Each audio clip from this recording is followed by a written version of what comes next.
Yo, what's going on, everybody? This Base T with Trunk Jumpers. How you doing? How you doing? How you doing? Um, yeah, if you follow my page, you know that I've put this monstrosity together here. I put it together.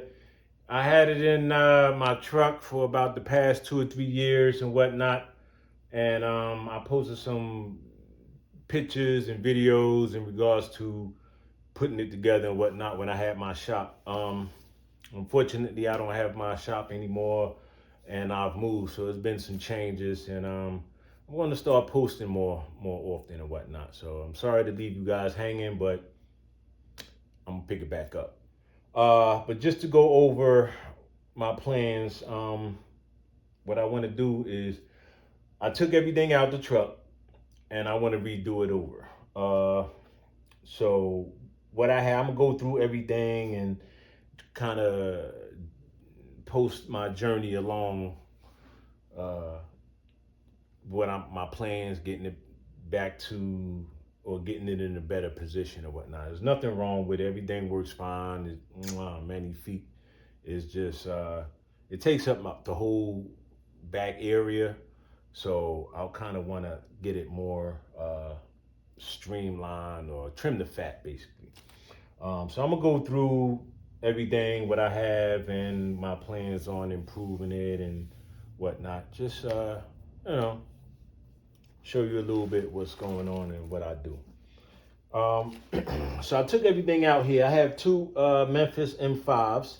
Uh, Great subs. I did have some basic Memphis, but I came across somebody that was selling 4 or 5 of them, and I just picked out two, and I've been rocking ever since. Um, I have a 500 watt Memphis amp here. It totally. They might do like Rockford do. They got a tendency to put one wattage on there, but in actuality, it surpasses that. So it is a good amp. It definitely rocks out. Um, this here is a Rockford actually, a 4 channel. Oh, the one I have on the subs is a 2 ohm, I believe. Yeah, I think it's 2 ohms. This Rockford is a 4 channel. I have these on the door speakers. Now, in my particular vehicle, which is a Mercedes ML 350, for the door speakers I have two DS, two 6.5 DS18s, which are fabulous. You know what I'm saying? So if you thinking about getting those, I highly recommend them, and they're affordable. I think I paid like $30 a piece or whatever. Last time I checked, they might be $40, but they're great speakers. So I have those, and a magnet on those is just as almost as big as the speaker itself. So I highly recommend those. So I left those in there. Um, and then I have these here are some Scar audios. I got these from my guy Bone. Shout out to Bone. You know, he back where I'm from, he's another car audio enthusiast or whatnot. So you know, we've been doing this for a long time, and you know, we kind of like the go-to guys. And my other guy, Ty Jack. Shout out Ty Jack. Um, so if back in my hood or whatever, if you wanted to get your joint banging, you'll come see us. But anyway, yeah, I got these from him. And I came across these boxes, so I just threw them in. Um, I had those kind of like wedged in on this side and this side uh, because I have those on the 4 channel amp for the rear speakers, because the way that my car is made, it's hard to, well, damn near impossible to run speaker wires in the door frame, and you know, the rubber gasket in between the door and the frame of the vehicle that traditionally you would snake the speaker wire in through there. There's a plug there that's you just can't get through. But you probably can, but I'm not effing with it. So I just have those disconnected, and I just had these up here on top of this amp rack. So I put these 6.5s in the box here, and there's cut out for the tweeters. But before I put those in, I have these DS18 tweeters, and they are, oh my gosh, beautiful. So I had these mounted up here facing the front of the vehicle. But like I said, I took everything out and I want to redo it. So I'm going to try and put these inside the holes in here, and if I can minimize the board, I'm going to put this on the board and kind of maybe have an amp here and an amp there, and put these on the side facing the front of the vehicle. This is how it's sat in the vehicle. The subs were facing outward, which I think I'm going to turn it around and have it facing inward, because the vibrations is kind of beating the back of the hatch up, you know. And I'm gonna just test it out and see. I think the airport facing the front of the inside of the vehicle would produce a better sound, but we'll see when I install it. Yeah, so just to give you an overview of what's going on, 4-channel Rockford amp. Not sure of the wattage, but I kind of tone it to balance out with the subs. I'm not one of those guys that just turns the gain up on everything and just have everything just crazy. I like a balanced sound, clear, crisp highs, even mids, and deep lows, and my system gives me just that. So I know there's a lot of people out there in this field. You can spend quite a bit of money and go overboard with subwoofer walls and the whole back. I'm not doing all that. I love it, but that's just not what I do. But anyway, yes, and this is the wire I took out as well. My battery is underneath the passenger seat, so I don't need that much footage of wire. DS18 tweeters, 2 DS18 6.5s in the door. They're still in the vehicle. Mid ranges, scars. They're just they're all right. They just, because I wanted to use the boxes, so I might get more DS18s for those, or maybe some other brand or whatnot. But I'm gonna use these boxes. Well, I kind of have to use them because the rear back doors, I can't run a speaker wire to them. The front doors, I actually had to modify my car, which I'm trying to avoid doing. But I had to get those 6.5s in the front doors. That was, I had to do that. So I drilled the hole and took some speaker wire and ran them through some flex, some I forgot what it's called. This stuff here is Flex Loom. I think that's the right name of it. So yeah, so I have those going into 2 crossovers. This was for the left side and the right side, and then just a little half a farad. I think it's a half farad cat, just to use, and 2 distribution blocks, one for the positive and one for the negative. So the way that I hooked it is directly from the battery, the positive fused, of course, and this is pure copper. Um, I tried I used to do CCA, copper clad aluminum, but once you go pure copper, oh my gosh, no problems. 150 amp fuse, no problem, never blows. Uh, this one, I think I bought. I forgot where I bought it from. But anyway, it don't matter. And this is welding wire. I got this from Amazon, and it was $50, but now prices has gone up, and I think it's about $60, $70 now. Actually, yeah, it is right because I had to buy another ground.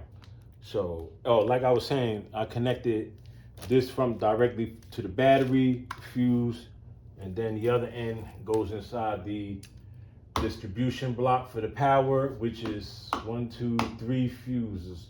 So each one is fused. So I have fuse, and is this fuse? No, just 2 fuses. This is directly connected to the other side of the distribution block. So direct power goes from the battery, and this side goes into this, which goes into the positive on the cap, and then the negative on the cap goes to the negative distribution block. And I know a lot of people say, "Oh, caps is useless, and all of that." That's fine and dandy. I just put it in for those bass notes. So when it hits, boom, it's gonna hit this before it hit the car's battery. And then being that it's a Mercedes, it'd be tricky. So if I bang it too hard, the lights start flashing on it, whatever. So, but like I said, I'm comfortable with it, whatever. And at my age now, I don't bang it as much as I used to, whatever. But really for those not quiet times, long rides or whenever I want, basically. You know what I mean? But anyway, yeah. So I'm gonna put in the new 0 gauge pure copper ground, and like I was saying, I have it connected directly to the battery. I know traditionally we would want to ground it to the vehicle chassis. I did not do that.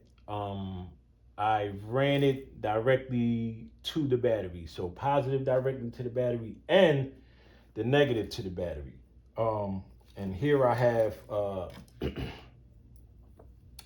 4 gauge pure copper grounds. I had